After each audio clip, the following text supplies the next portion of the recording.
Closer. They are using guerrilla tactics, hitting us and then hitting us again and then moving somewhere else. How does this compare to Iraq? Oh, it's a lot worse.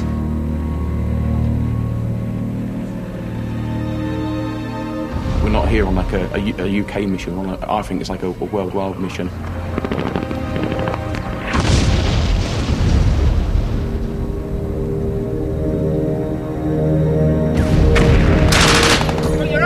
They're doing what I'd be doing if they came to my backyard.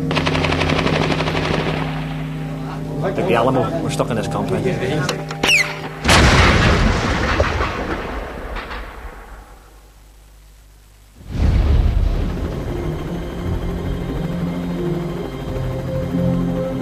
Flying into Southern Afghanistan, birthplace of the Taliban, where the war on terror began. Here, the high-tech British military machine has been dragged into a war we were supposed to have won 5 years ago. Against a ragtag guerrilla army, it seems almost impossible to beat.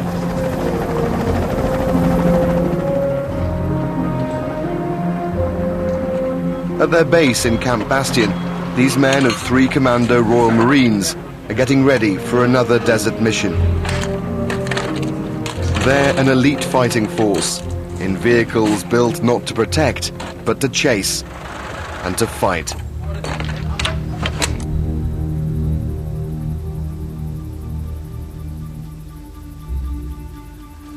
First light and final preparations. They'll spend weeks on end hunting down the Taliban and provoking attack. And we'll be with them for the next 9 days, watching the war through their eyes. After months based in Afghanistan covering the fighting, this was my first opportunity to find out how intense life is on the front line.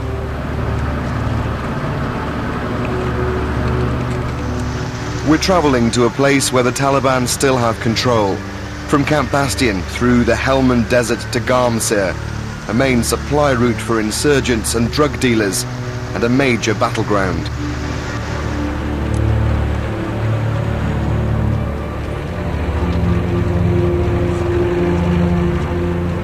We're on the patrol down to Garmsir.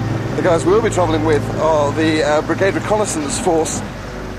They travel in small vehicles, quite light like this, with very light armour, just enough to stop small arms fire and shrapnel. Because the key thing here is mobility and weaponry. They've got an awful lot of guns on board. Staff Sergeant Tony Spamer, nicknamed Spam, already a veteran of Afghanistan and Iraq, is our guide through what was to become a terrifying journey. A man who knows what the campaign is about. We're not here on like a UK mission. I think it's like a worldwide mission. And we're doing the job, we're looking after, trying to sort this country out, get on its own 2 feet. Let's eliminate that threat of terrorism, and then hopefully 2, 3, 4, 5 years down the line, we will have these problems like we had 9/11, 7/7. We can put all that to bed and move on.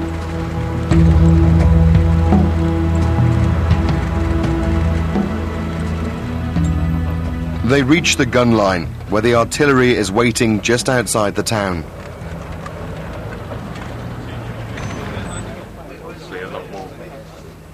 A chance to meet the unit our patrol is relieving.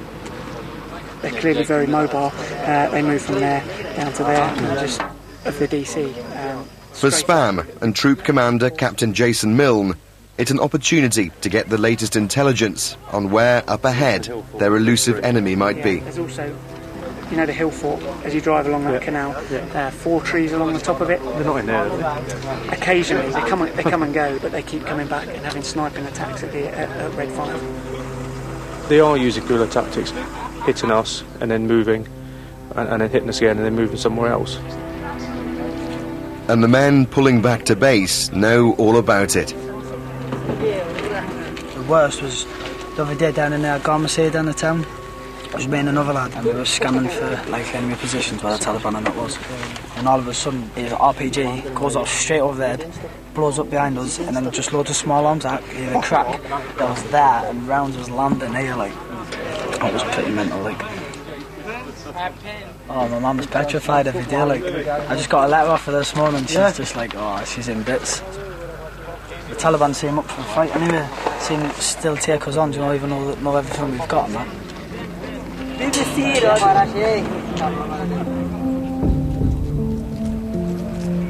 And fighting alongside them is the great British hope for an early exit strategy, the fledgling Afghan National Army. Taliban. They train on the job with British troops and will eventually have to take responsibility for Afghanistan's security. But that's a long way off. We've sort of got to go at their tempo, and I think based on the amount of money they get paid, they're reluctant to put their lives on the line, really. So difficult trying to work out where their allegiances are, really, and dare I say it, I don't really trust anybody, so just go with what you know. How does this compare to Iraq? Oh, it's a lot worse. A lot, yeah, it's a lot better. No, we didn't see any action in Iraq. But here it's more or less every day you can guarantee small arms fire incoming. Like.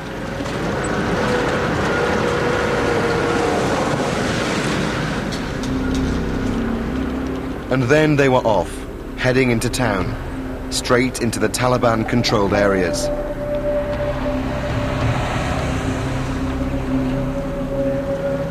Evidence of the months of heavy fighting was all around. It was eerie, but we had no idea just how dangerous this show of bravado was. If they're smiling and waving, you're quite comfortable, but if the women and children are getting ushered into buildings, then you know that something's going to happen, and 9 times out of 10 it does.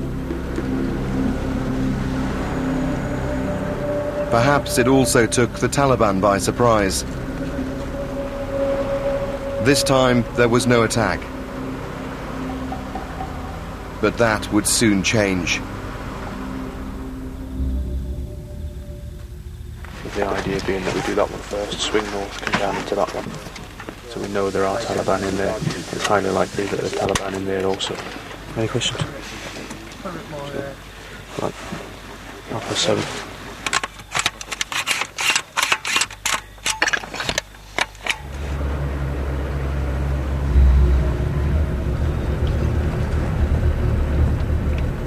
The next day, they moved to the villages on the outskirts of Garmsir on the search for intelligence. A couple of hopefully elders or some of the older people making way down towards us now. We'll go up there with the interpreter, with the troop commander, have a bit of a chat and try and generate this intelligence that we need. They tell them where the Taliban are. The patrol's job is to test that information out. Someone got my hat, please. The villagers were right.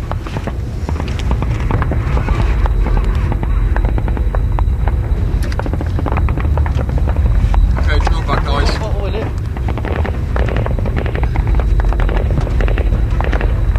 Charlie 1 is spamming some sort of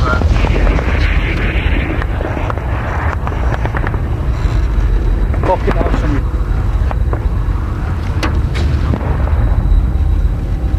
Mortars and rockets explode just meters away from us. Move back to there. Part of the unit pulls back out of mortar range. First round that first round that struck earlier, mate, it was a lot shorter. He's using airburst at that height. Basically, the spread's coming from there, so he's literally using it from that tree line, just short and long. The bracketters, isn't they? Yeah. You got mortar one side of us, mortar one side of us, Bosch still on top of us. That's why we moved back. Did you not see them just landed to the side of us? Yeah. So basically, that was going to land on us next before we pulled back.